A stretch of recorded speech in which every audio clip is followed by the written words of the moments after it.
오늘 하나님의 말씀은 요한복음 14장 16절과 17절 그리고 26절의 말씀 우리 두 군데를 같이 보시겠습니다. 요한복음 14장 16절 17절 그리고 26절의 말씀입니다. 제가 봉독하겠습니다. 내가 아버지께 구하겠으니 그가 또 다른 보혜사를 너희에게 주사 영원토록 너희와 함께 있게 하리니 그는 진리의 영이라.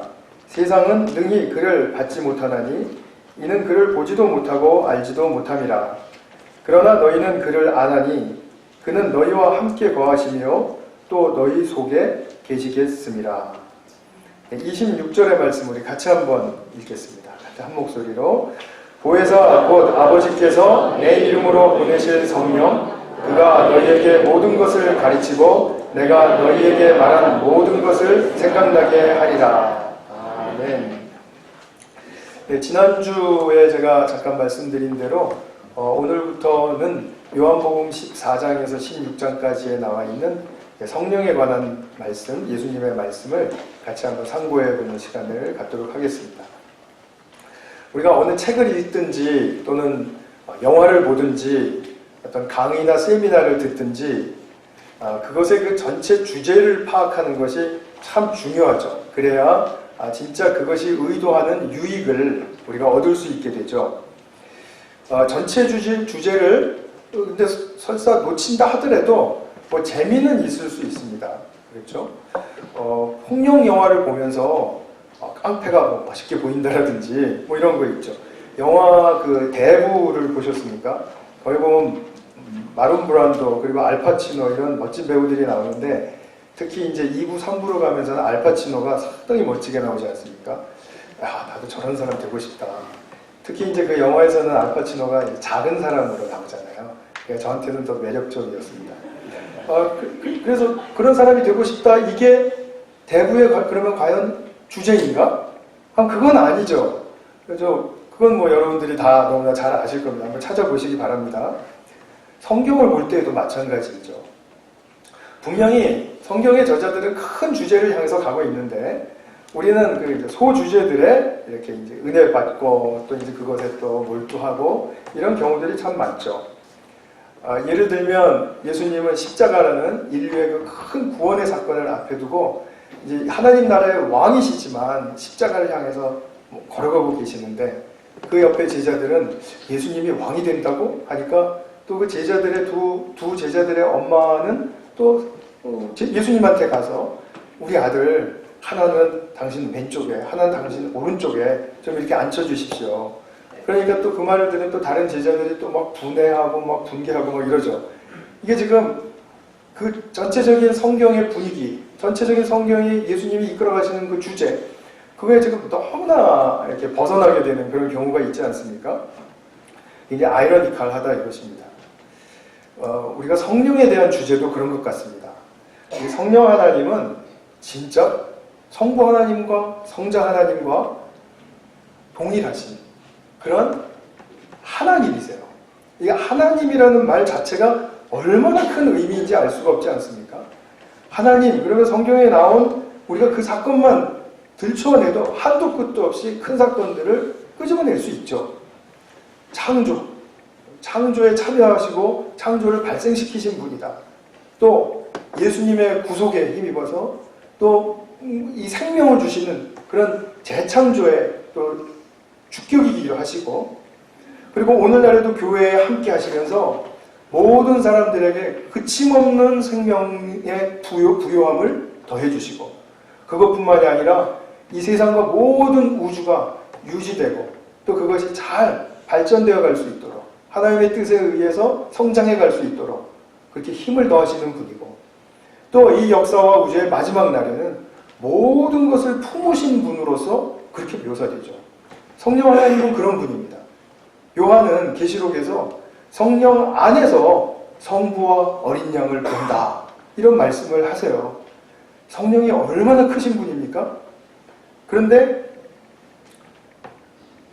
성령 하나님을 체험한 것이 내게 방언 주실 때, 또 은사 주실 때, 이러니까 또 어떤 위험한 순간을 다 피해갈 수 있게 하신다라든지 남들은 좀 잘 안 되는데 나는 딱 잘 되게 하신다라든지. 근데 요런 때 이제 그야말로 보면 요런 때죠, 그죠? 요런 때는 성령 하나님이 탁 마음에 와닿으니까 아, 그런 성령 하나님을 내가 정말 믿고 살아야 되겠다라는 그 결단은 좋은데, 이제 성령 하나님에 대한 이해가 거기에 머물면 이게 이제 곤란한 지경이 발생한다 이것입니다. 그래가지고 결국은 오해로까지 들어가죠.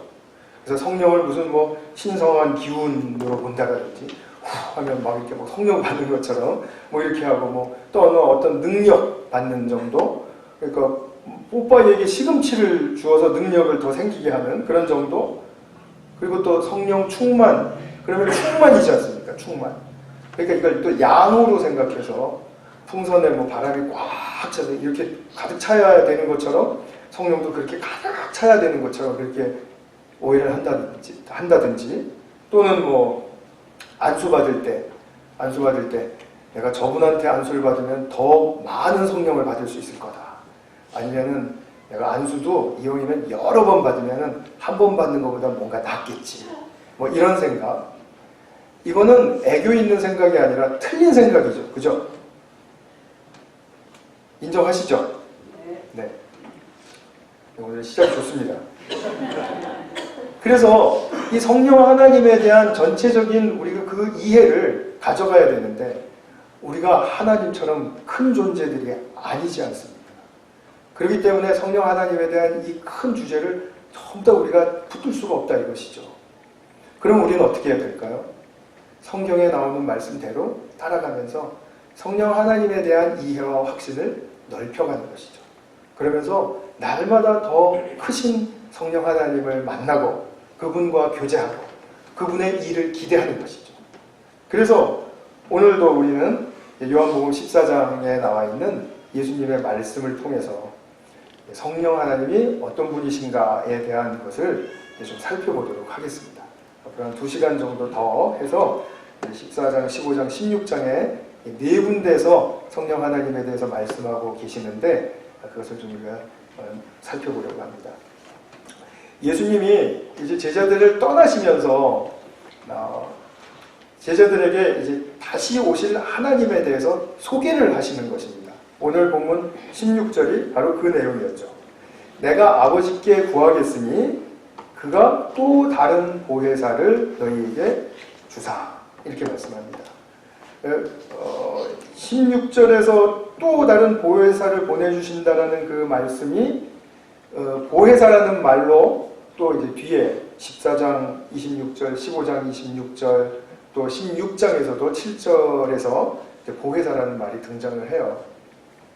보혜사라는 말이 도대체 뭔가? 이 보혜사라는 말은 여러 가지로 이렇게 많이 해석이 됐습니다. 그 여러 가지로 해석이 된다라는 말 자체가 의미하는 게 뭘까요? 완전하게 그분 한 분을 대표해서 뜻할 수 있는 단어가 없다라는 뜻이겠죠. 그죠? 그러니까 위로자다, comforter. 그 다음에 변호자다, advocate. 그 다음에 또 돕는 자, helper. 또 중재자, intercessor. 그리고 또 위로자가 있고 조언자, counselor. 이런 식으로 해서 보혜사라는 말을 많이 이렇게 다르게 써요. 사용을 합니다.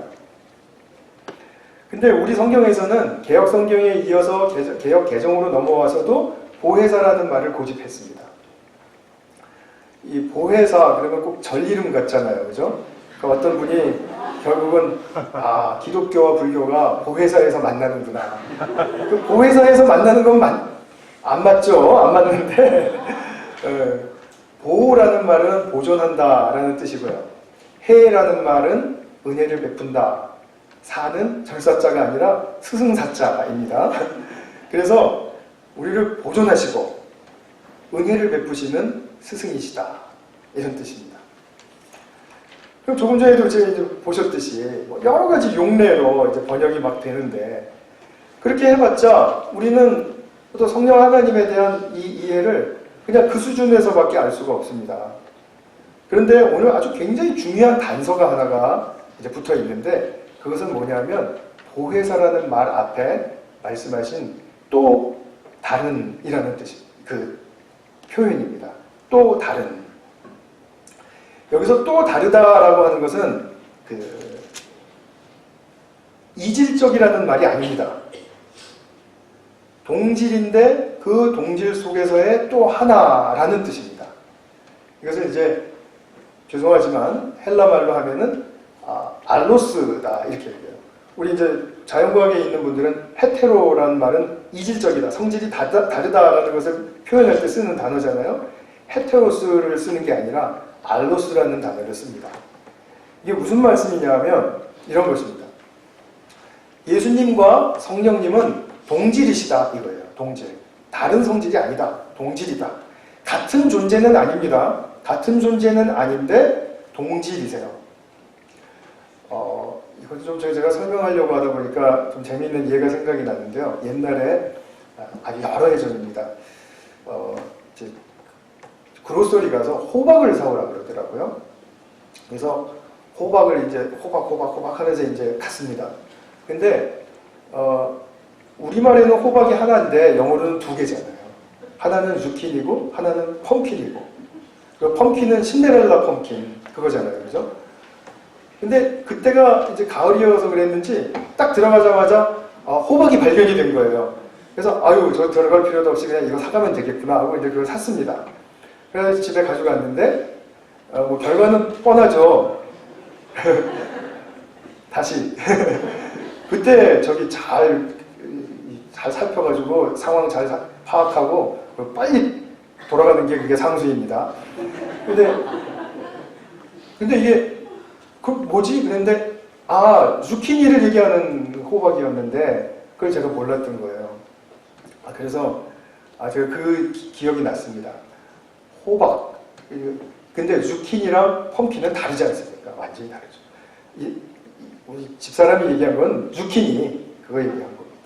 근데 여기서 만약에 zucchini나 펌킨이나 다 호박이잖아 하고 우기면은 이제 그거는 끝장 보는 날이죠, 그죠? 네, 아주 현명하지 못한 불운의 날을 맞게 되는 것입니다. 그러면은 뭐가 동질인가?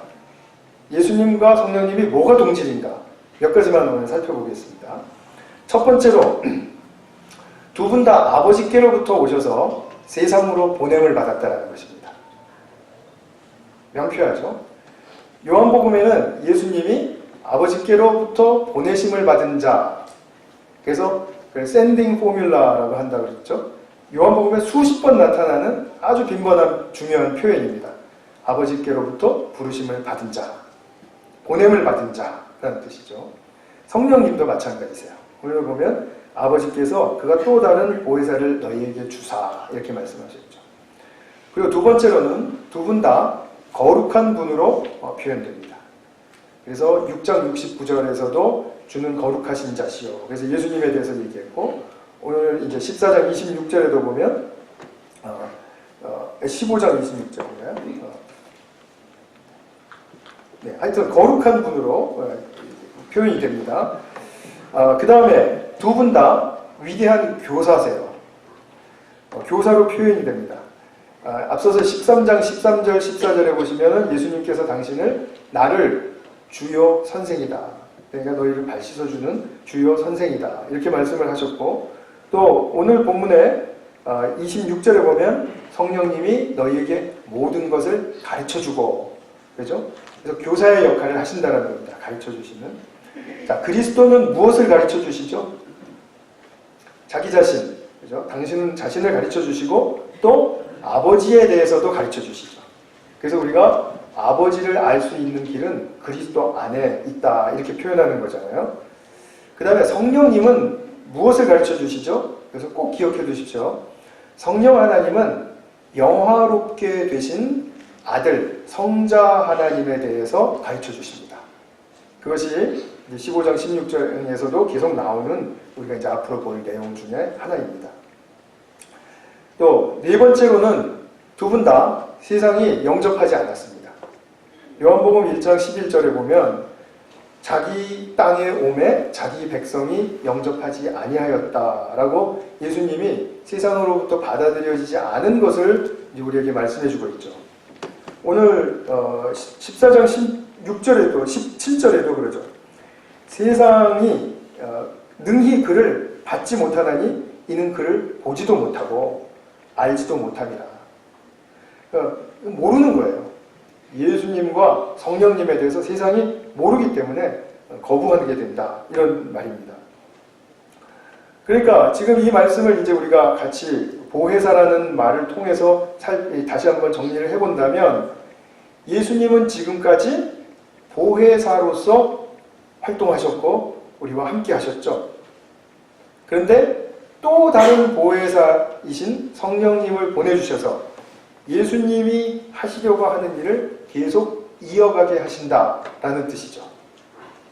그리고 제자들과 영원토록 함께하게 하실 것이다 이런 말씀을 하셨는데, 그러니까 말하자면 예수님이 시작하신 구원의 일이 성령 하나님을 통해서 그 의도와 목적에 전혀 변질됨이 없이 분명하게 완성되는 그날까지 이루어 가신 바로 그 주역을 지금 우리에게 설명해 주고 계시는 것입니다. 그러니까 우리는 동일한 목적과 동일한 기능의 역할을 감당하시는 두 분의 하나님을 우리는 만나고 있는 것입니다. 예수님이 떠나시면 성령님은 오세요. 지금 그렇게 말씀하시는 겁니다. 근데 이것을 너무 분리해서 생각하신 나머지 예수님은 그러면 사라지고 성령 하나님만 우리와 함께 하는구나 이런 뜻은 아닙니다. 이런 뜻은 아닙니다. 여기에 대해서 이제 좀 깊은 통찰이 필요해요. 그래서 좀 잘 들어보시기 바랍니다. 16절, 17절 지금 막 읽으셨죠. 그 다음에 18절부터 20절까지 사이에서는 성령이라는 말은 안 나오지만 성령을 말씀하시는 문맥 안에서 당연히 이해하실 수 있다는 것을 확신하실 수 있죠. 근데 18절부터 보시면 이렇습니다. 내가 너희를 고아와 같이 버려두지 아니하고, 예수님의 말씀이에요. 너희에게로 오리라. 너희에게 온다 그러셨습니다. 그 다음에 19절에 보면 조금 있으면 세상은 나를 다시 보지 못할 것이로되, 그러니까 죽으시고 부활하시고 승천하시면 세상은 예수님의 육신을 볼 수는 없어요. 그러나 너희는 나를 보리니, 너희는 나를 보리니 이렇게 말씀했습니다. 세상은 볼 수 없는 가운데 제자들은 본다 이거죠. 그 다음에 그는 너희와 함께 거하시며 또 너희 속에 죄송해요. 제가 딴 데 읽었죠. 너희는 나를 보리니 이는 내가 살아있고 너희도 살아있겠습니다. 그러니까 제자들이 살아생전에 예수님도 살아계시는 것을 보게 될 것이다. 이런 뜻이죠. 또 마지막으로 20절에 가서 보면 그 날에는 내가 아버지 안에 또 너희가 내 안에 내가 너희 안에, 우리 이거 공부 많이 하셨죠? 누구 안에 서로 거한다. 지금 연대성 하나됨 이것을 이루는 것을 너희가 알리라. 하나됨이 언제 일어난다라는 뜻이죠? 성령이 오시면 일어난다라는 뜻이죠. 성령이 오시면은 18절부터 너희에게로 내가 온다. 근데 오시는 그 차원이 우리가 눈으로 보고 이렇게 만질 수 있는 육신의 차원으로 오시는 것이 아니라 성령으로 말미암아 이 땅에 하나님 나라의 새로운 차원의 현실이 임했기 때문에 그 새로운 현실의 차원에 맞는 차원으로, 그것과 통하는 차원으로 예수님이 오신다라는 뜻이에요. 그러니까 지금 이 말씀은 성령 하나님이, 예수님이 우리와 함께 하신다라는 것을 증거하시는 분으로서 오셔서 활동하시고 사역을 하신다. 이런 얘기죠. 그래서 이제 신약 성경을 쭉 읽어가시다 보면 그리스도의 내주, 예수께서 우리 안에 계신다라는 걸 서신서에서 많이 보실 수가 있죠. 또 그리스도가 우리와 함께 하신다라는 내용도 보시죠. 예수님이 승천하실 때는 뭐라고 하셨습니까?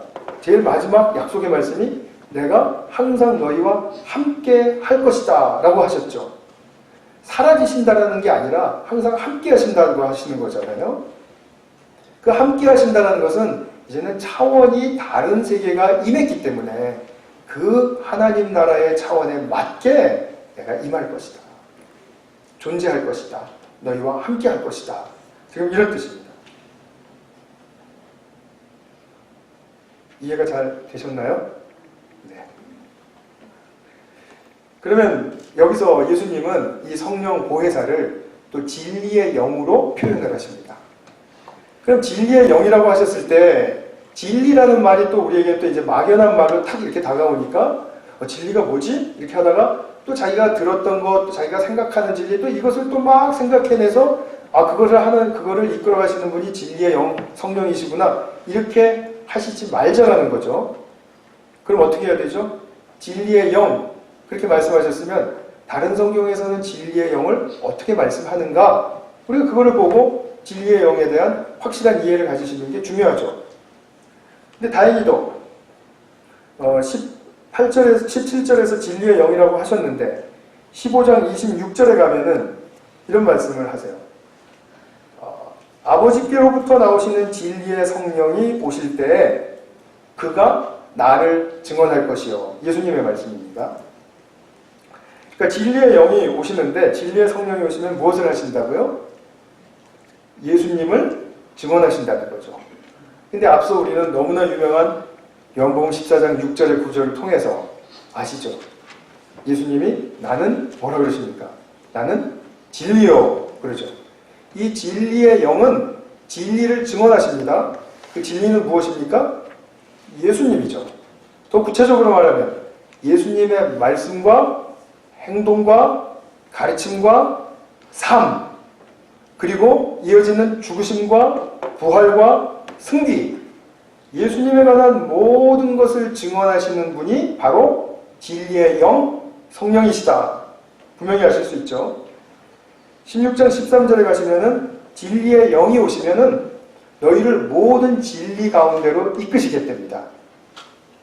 그럼 무슨 말이에요, 그것도?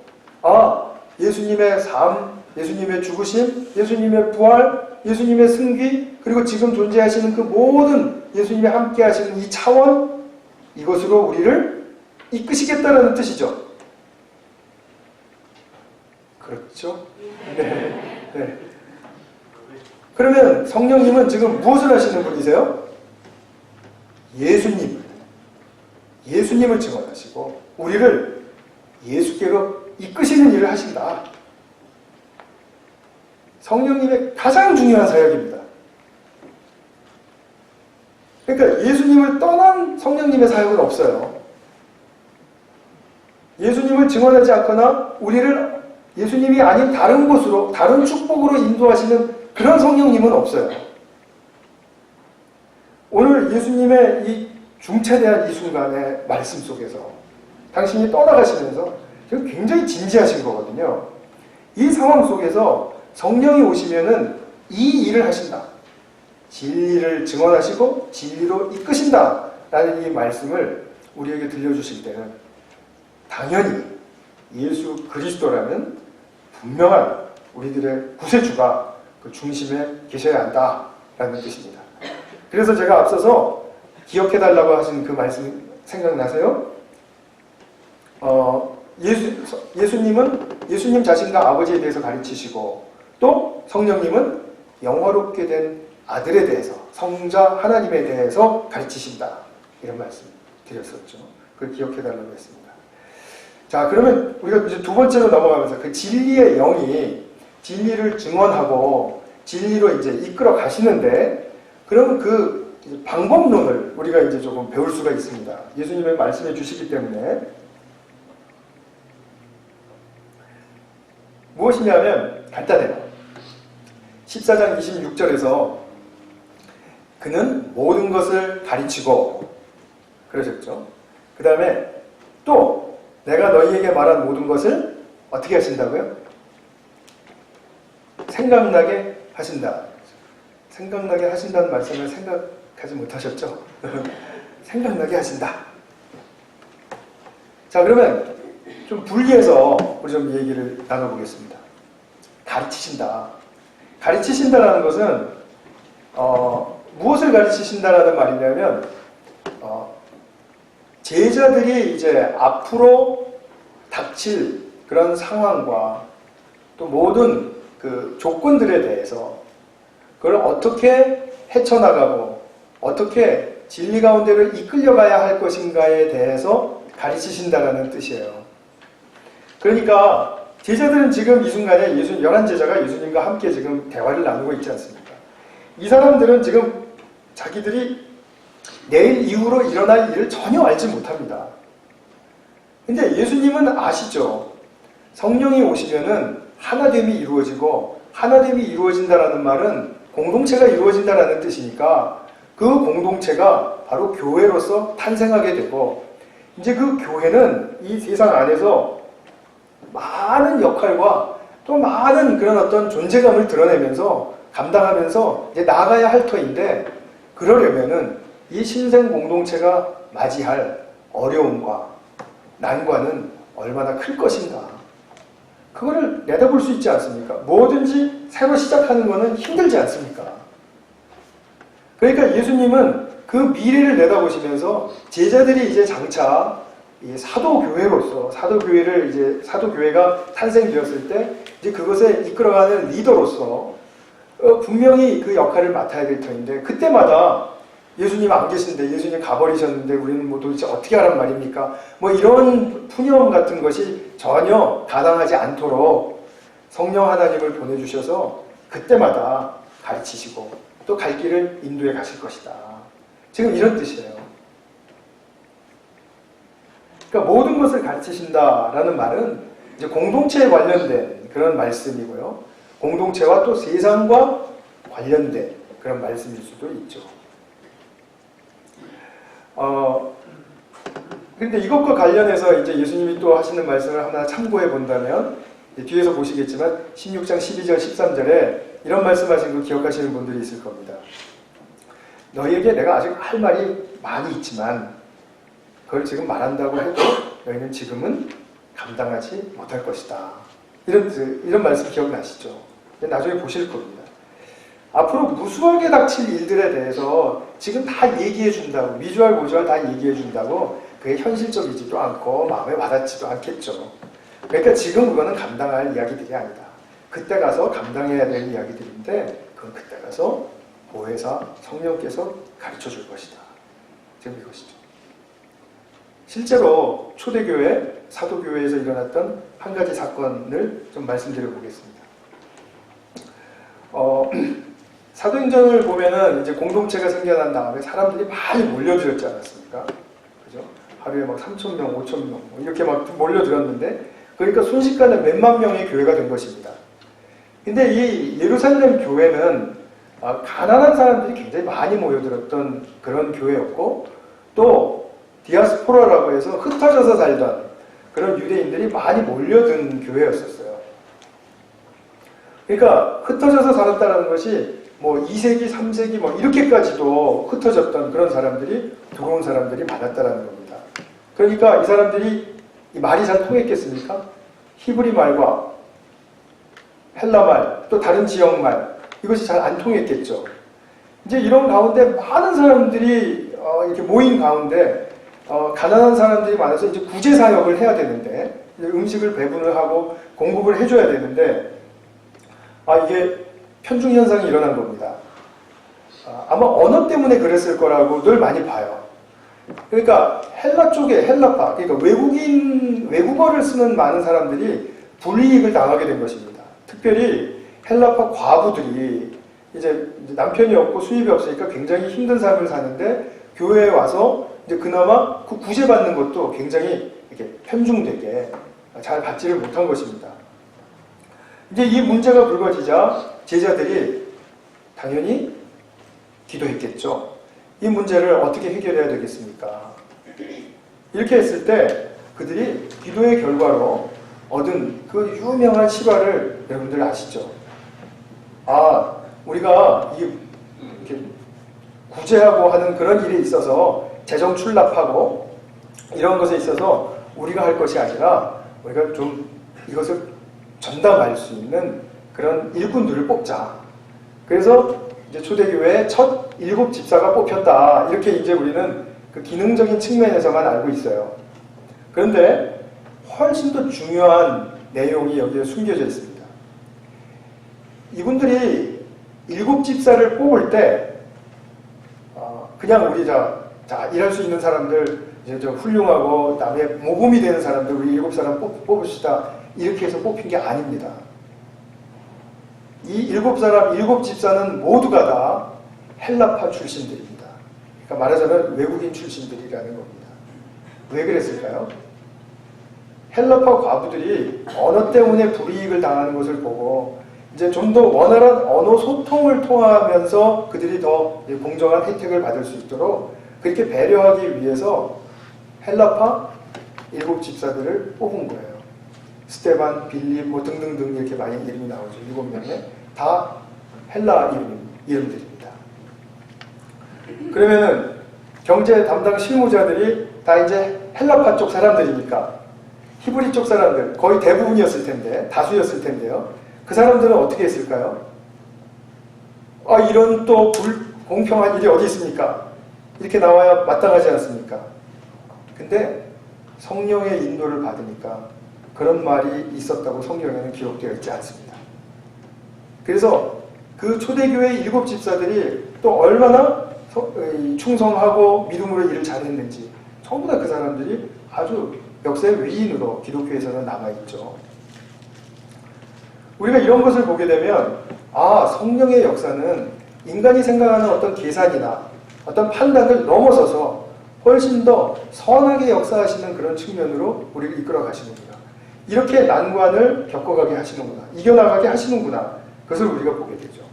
이것이 성령의 지혜와 통찰로 말미암은 결과입니다. 그 다음에 두 번째로는 이제 또 교사로서 무엇을 하시죠? 생각나게 하시죠. 생각나게 하신다는 말씀 생각나셨죠? 제가 자꾸 이러는 이유는 집에 돌아가셔서도 생각나게 하시는 분이라 이렇게 생각나게 하려고 제가 이렇게 자꾸 말씀드리는 겁니다. 이 생각나게 한다는 건 뭡니까? 과거와 관련된 것이죠. 예수님께서 제자들과 함께 하시면서 말씀하신 것, 또 행동하신 것, 이런 것들이 얼마나 너무나 소중한 하나님 나라의 생명의 방식이고 그것이 핵심입니까? 근데 그냥 지나가는 일상의 일들로 그냥 이렇게 떠나보내고 나면은 그러면 예수님과 함께 살았다는 그 제자들의 삶이 하나도 유익을 못 얻지 않습니까?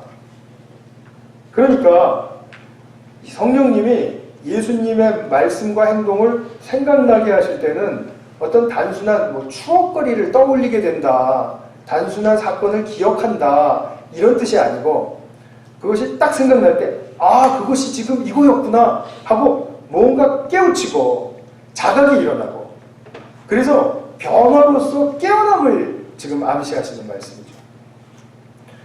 예수님의 말씀이 딱 생각난다. 이거 붙들어야 되겠다. 그리고 자기에게 변화가 일어나는 것. 성령님께서 생각나게 하시고 지금 행해 주시는 바로 그 현장에 있다는 거죠. 이것도 또 한 가지 예만 들어드릴게요. 요한복음 2장에 일찍이 이제 보신 부분인데 우리가 여기를 강의하지는 않았습니다만 유명한 이야기가 있습니다. 예수님께서 예루살렘 성을 보시면서 성전 파괴를 예고하셨지 않습니까? 그러면서 내가 이것을 사흘 후에 이 성전 파괴지 우리 교회 파괴가 아니니까 걱정하지 마십시오. 그 사흘 후에 그 성전을 다시 세울 것이다 이런 말씀을 하셨죠. 근데 제자들이 그때 그게 무슨 말씀인지 도통 못 알아들었다고 했습니다. 근데 언제 이 말씀의 뜻을 깨우쳤다고 얘기하죠? 그 2장 22절에 보면 죽은 자 가운데서 살아나신 후에야 제자들이 이 말씀하신 것을 기억하고 생각하고 성경과 예수께서 하신 말씀을 믿었더라. 예수님이 성전의 모형을 넘어선 초월하신 그런 진짜 부활의 새로운 성전으로서의 실체이시구나. 이것을 제자들이 깨우쳤다는 거죠. 이것을 깨우쳤을 때는 그냥 이렇게 정말 그렇네. 이게 아니죠. 이게 정말 지붕을 뚫고 나갈 정도로 큰 깨달음인 거죠. 완전히 새 세상이 확 밝아지는 그런 자각과 깨어남의 사건이죠. 그런 사건들이 우리에게도 얼마든지 일어날 수 있고 또 일어나고 있다는 사실을 주목하셔야 됩니다. 근데 이런 사건은 성경에 꽤 많이 등장해요. 그렇기 때문에 우리가 성경을 잘 그냥 매일 보시는 대로 보시지 말고 꼼꼼히 뜯어서 보시고 각도도 조금 다르게 해서도 보시고 내 생각을 벗어나서도 보려고 애를 쓰셔야 하고 지금 이 훈련이 우리가 성경 보실 때 굉장히 필요하다는 겁니다. 그럼 마지막으로 이제 가르치시고 또 생각나게 하시는 이 성령님의 사역을 우리가 간략하게 보았는데, 자 그러면 이 성령 하나님에 대해서 이렇게 말씀을 하실 때 성령 하나님을 소개하고 계시는 그 제자들과 예수님의 그 식사의 자리 이후에 그 자리는 얼마나 위대한 자리이고 위대한 순간입니까? 그렇죠? 근데 꼭 일상의 하나처럼 그냥 지나가는 것처럼 보이기가 쉽지 않겠습니까? 그러니까 제자들은 그냥 듣고 있는 거죠. 당연히 예수님 말씀하시니까 잘 듣고 있었겠죠. 중요한 말씀 하시려니 하고요. 그런데 문제는 뭐죠? 아직 성령은 못 받은 상태죠. 그러니까 예수님이 지금 내다보시면서 하시는 그 성령과 관련된 모든 일에 대해서는 지금 이 사람들은 경험이 하나도 없다 이것이죠. 안 만났으니까요. 그건 너무나 당연합니다. 그게 뭐 나쁘다를 말씀드리려고 하는 게 아닙니다. 그런데 문제는 뭐냐면 우리의 상황은 어떠냐 하는 것이죠. 우리의 상황이, 우리의 지금 이 신앙의 현실이 예수님과 다락방에서 그냥 이 중요한 말씀을 나누고 있는 그러한 상황의 수준에 머물고 있다면 그것이 마땅한 것일까? 제자들과 같이, 그때 당시 제자들과 같이 마땅한 것일까요? 저는 아니라고 생각하는데요. 왜입니까? 이미 성령 오셨으니까. 오순절날 성령 이미 오셨고 오늘날 우리 교회가 이렇게 유지가 되고 또 성도들이 생명의 힘을 얻고 그리고 교제하고 더 무언가 소망을 향해서 나갈 수 있는 그러한 우리 삶에 살아있는 어떤 꿈틀거리는 생기가 있다면 그건 성령의 역사시니까요. 우리 이미 성령을 받았다라는 거거든요. 근데 우리의 의식의 상태는 그때 그 자리에 있었던 제자들의 의식의 상태와 비슷하지 않나 하는 그런 우려를 제가 지금 표현을 해드리고 싶은 것입니다. 제자들의 이 성령 받기 이전의 상태로 우리가 참 많이 들어갑니다. 이것은 뭐 잘못하고 계신다, 무슨 뭐 그래서 제가 뭐 어떤 질책을 하거나 아니면 뭐 그런 뜻이 아니에요. 그냥 우리 이 21세기의 공동체의 분위기가 그런 것이고 아까 초두에서 언급했던 그 성령 하나님에 대한 오해로 말미암아 엄청난 지금 쏠림 현상, 성령에 대한 거부 현상이 너무나 많이 일어나고 있기 때문에 우려해서 드리는 말씀이세요. 제가 엊그저께 또 어떤 분의 설교를 듣는데 아직도 그런 교회가 있다는 것에 대해서 제가 깜짝 놀랐습니다. 요즘은 이제 교회가 축소가 되고 있지 않습니까? 대형교회 몇만 명 모이던 교회들이 다 몇천 명씩 이렇게 줄어들고 있대요. 그건 너무나 당연한 결과입니다. 그걸 보고 뭐 기독교의 몰락이니 이렇게 생각하실 필요 전혀 없습니다. 그건 거품이었기 때문에 빠지는 게 당연한 거예요. 근데 오늘날에도 이거 정말 입에 담기도 싫습니다. 그 설교자가 깔고 왔던 방석을 이렇게 가져와서 휙 던진대요. 그럼 그것을 딱 받는 사람이 이게 이제 축복을 받은 거래요. 그리고 그 사람은 그날 연보를 엄청 책임져야 됐대요. 말이 됩니까? 그런데 이렇게 몇천 명이 이렇게 속고 있다는 사실, 이게 다 거짓인 줄 알면서도 그 자리에 그냥 앉아 있다는 사실이 너무나 놀랍지 않습니까? 이럴 때 어떻게 하셔야 됩니까? 한번 뭐 째려보고 나가시든지 그냥 나가시든지 그냥 나가셔야죠. 아니 그 자리에 거기 그대로 앉아있는 그 무기력함은 그게 그리스도인의 표징일까요? 제가 이런 얘기하면서 흥분하지 않으려고 했었는데 죄송합니다. 어쨌든 간에 너무나 말도 안 되는 이야기들이 21세기 오늘날에도 여러 교회에서 벌어지고 있다는 사실에 대해서 이게 얼마나 개탄하고 우리의 무기력함을 정말 우리가 반성해야 될 문제입니까? 그렇다고 해서 뭐 무슨 일만 있으면 막 박차고 나가고 뭐 이러는 뜻은 전혀 아닙니다. 뭐 그렇게 할 필요는 또 없는 거죠. 우리가 성령을 받았는데 이제 나가시네. 성령을 받았는데 우리가 성령 받은 사람들이면은 성령 받은 그 내면의 삶을 더 사모하시고 그것을 더 우선순위에 두셔야 되는 우리의 삶의 방식이 이루어져야 된다는 것입니다. 그것이 방향성이 틀려지고 질서가 안 잡히면 내면의 삶에서 질서가 안 잡히면 그게 계속 그냥 겉도는 일로 반복이 됩니다. 그렇기 때문에 우리가 가르치고 기억나게 하시는 그 수준으로 들어가지 못할 때 우리는 나에 대한 좀 반성과 회개가 있어야 되는 것이죠. 성령이 오셨는데도 확신도 잘 못한다. 성령의 역사가 나를 어떻게 가르치고 어떻게 생각나게 하는지도 모르는 그런 분별하지 못하는 그런 때가 참 많다. 이렇게 되면 기본적으로 나는 지금 성령 하나님과 친밀한 교제 속에 있는 것이 아닐 가능성이 너무너무 높은 것이죠. 기본적으로 놓치고 있는 게 뭐냐면 그렇기 때문에 딱 한 가지입니다. 기본적으로 놓치고 있는 게 성령님은 나와 나의 옆에 나의 안에 늘 함께 하시는 인격체이시다. 인격체라는 말은 나랑 사귀고 싶어 하시고 나랑 얘기하고 싶어 하시고 나와 함께 웃고 싶어 하시고 나와 함께 슬퍼하고 하시기를 원하고 이런 인격체이시다 이것입니다. 근데 이것을 의식하는 일이 너무 적은 거예요. 그렇기 때문에 검증할 수 있는 질문은 무엇이냐면 하루를 돌아보시든지 아니면 일주일을 돌아보시든지 나는 그분의 인격과 얼마나 친밀한 사귐을 가지고 있는가. 친밀한 사귐이 뭡니까? 이렇게 물어보시면 곤란해요.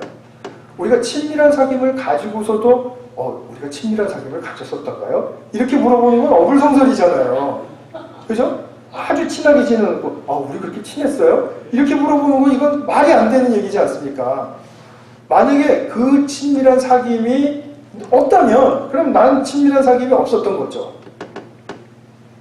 그러니까 지금 그런 측면에서 정말 우리가 상식선에서 생각을 하자라는 것입니다. 그분과 나는 얼마나 대화하는가? 이 질문도 굉장히 중요한 검증의 질문이죠. 나는 성령님께 얼마나 내 자신을 비우며 지금 이 순간에 나를 낮추려고 하는가? 그래야 낮출 때 주님의 위로부터 온 축복이 부어지니까.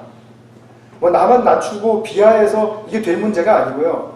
내가 나를 낮추면 주님께서 나에게 채워주시는 능력과 권세가 있으니까. 그것을 바라보는 거죠.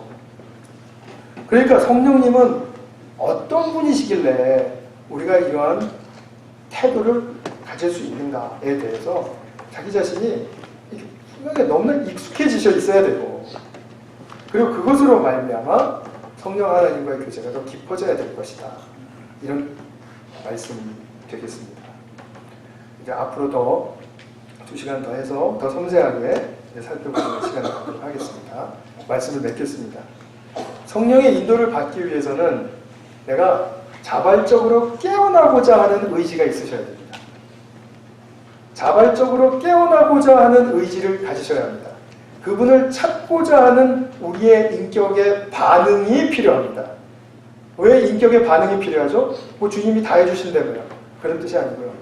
인격 대 인격이기 때문에 그분은 당연히 먼저 우리를 찾아오셨고 우리에게 열고 계시고 우리와 모든 것을 인격적으로 나눌 준비가 되어 있는데 인격적이라는 말은 한쪽에서만 열어서는 성립이 안 됩니다.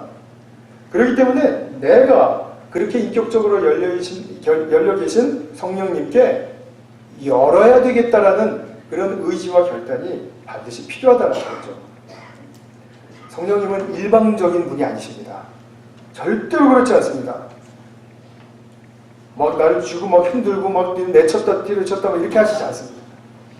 굉장한 젠틀맨이시고 굉장히 수줍음이 어떻게 보면 많으신 분이시고 그래서 내가 다가서야 되고 내가 말씀을 건네드려야 되고 하는 그런 측면에서 성령님과 얼마나 따뜻하고 친밀한 교제를 나눌 수 있는가에 대해서 기대를 가지셔도 좋겠습니다. 그러면 오늘 우리에게 말씀을 이제 듣고 또 예배를 드리시면서 새겨진 것이 있다면 가르치셨고 또 생각나게 하신 것이 있다면 이것이 정말 성령의 은혜로운 역사이로구나. 이것을 인정하고 고백하시면서 이 성령님과의 깊은 동행이 우리 오는 주간에 더욱더 충만해지시고 더 깊어지시기를 축원드립니다. 같이 한번 기도하겠습니다.